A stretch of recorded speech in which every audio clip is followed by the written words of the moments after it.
దేవుడి పరిశుద్ధ నామానికి వందనాలు.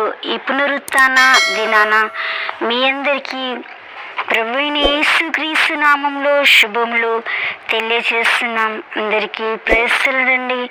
బాగున్నారా? దేవిని స్తుతిస్తున్నారా? దేవిని మహిమపరుస్తున్నారా? ఆయనను ప్రేమించి ఆయన ఆజ్ఞలు కట్టడలను అనుసరించే వారికి 1000 తరముల వరకు కరుణించి దీవించి బలపరిచే దేవాతి దేవునికి వందనాలు చెల్లిస్తూ అపోస్తుడైన పౌలు అనేక మార్లు బెత్తములతో కొట్టబడి సహించాడు, భరించాడు. ఆ దినాల్లో ఇనుప రాళ్లతో కొట్టేవారు. ఆ కొట్టబడుట గురించి అపోస్తుల కార్యము 16వ అధ్యాయం 22వ వచనంలో వ్రాసాడు.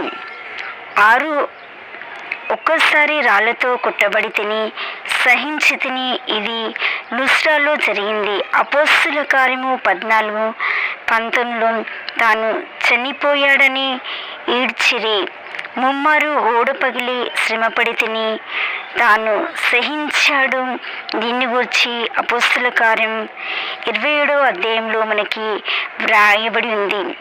ఒక రాత్రింబగళ్ళు సముద్రంలో గడిపి సముద్రంలో ఉంటున్న ఆటంకాలు సహించాడు. 2 కొరింథీ 11:26లో అనేక పర్యాయములు స్వార్థ నిమిత్తము విశ్రమించకుండా ప్రయాణం చేశాడు, సహించాడు. వంతెనలు కానీ ఓడలు కానీ లేకుండా నదులు దాటాడు. కాలి నడకతో దాటి ప్రాణాన్ని లెక్క చేయలేదు. అవసరత ఉండెను గనుక నెరవేర్చబడెను. సహించాడు. దొంగల వలనైనను ఆపదలో పడి తిని సహించాడు. నా జనుల వలనైన ఆపదలో పడి తిని వారు ప్రధాన యాజకుల యొద్దను పెద్దల యొద్దను వచ్చి మేము పౌలును చంపు వరకు ఏమీ రుచి చూడమని గట్టిగా ఒట్టు పెట్టుకొని ఉన్నాము. అపోస్తుల కార్యము 23:14లో రోమా 9:3లో పౌలు దేహ సంబంధమైన నా సహోదరుల కొరకు నేను ఆపదలోనూ ఎన్ని సమస్యలు ఎదుర్కొంటిని, అదేవిధంగా మేము బ్రతుకుదుము కృంగిపోతిమి. 2 కొరింథీ 1:18లో పట్టణంలో ఆపదలు ఎదుర్కొన్నారు, సహించారు.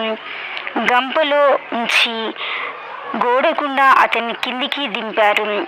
రాత్రివేళ శిష్యులు అతనిని చూసి ఉన్నారు. అపోస్తుల కార్యము 9:23 నుండి 25 వచనం వరకు పరిశుద్ధ గ్రంథంలో అరణ్యంలో ఆపదలో చిక్కుకొని ప్రాముఖ్యంగా అరేబియా వెళ్ళొచ్చినప్పుడు ఎన్నో శ్రమలు సహించాడు. సముద్రంలో ఆపదలో ఇరుక్కున్నాడు. ప్రయాణంలో శ్రమలు పొందాడు. కపట సహోదరుల వల్ల ఆపదలో పడి ఎన్నో మారులు మృదువుగా మాట్లాడిన ప్రతి ఒక్కరిని నమ్మెను. తన శిష్యులుగానే ఉంటూ అనేకులు రహస్యంగా పాలకులను తన గూర్చి తెలియజేసిన వారు కొంతమంది శిష్యులుగా చెల్లామని అయి రహస్యంగా తన గూర్చి ఇతరులకు తెలిపి వారు కపట సహోదరులుగా మార్చబడింది.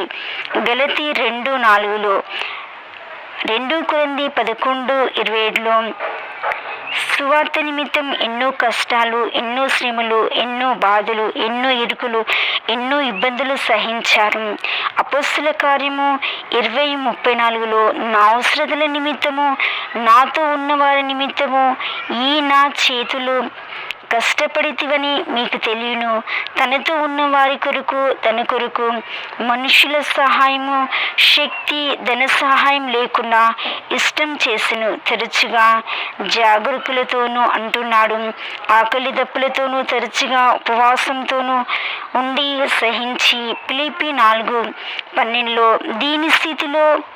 దీన స్థితిలో ఉండ నేనెరుగుదును, సంపన్న స్థితిలో ఉండ నేనెరుగుదును. ప్రతి విషయంలోనూ అన్ని కార్యంలోనూ కడుపు నిండి ఉండుటకును, ఆకలి కొని ఉండుటకును, సమృద్ధి కలిగి ఉండుటకును, లేమిలో ఉండుటకును నేర్చుకుని ఉన్నాను.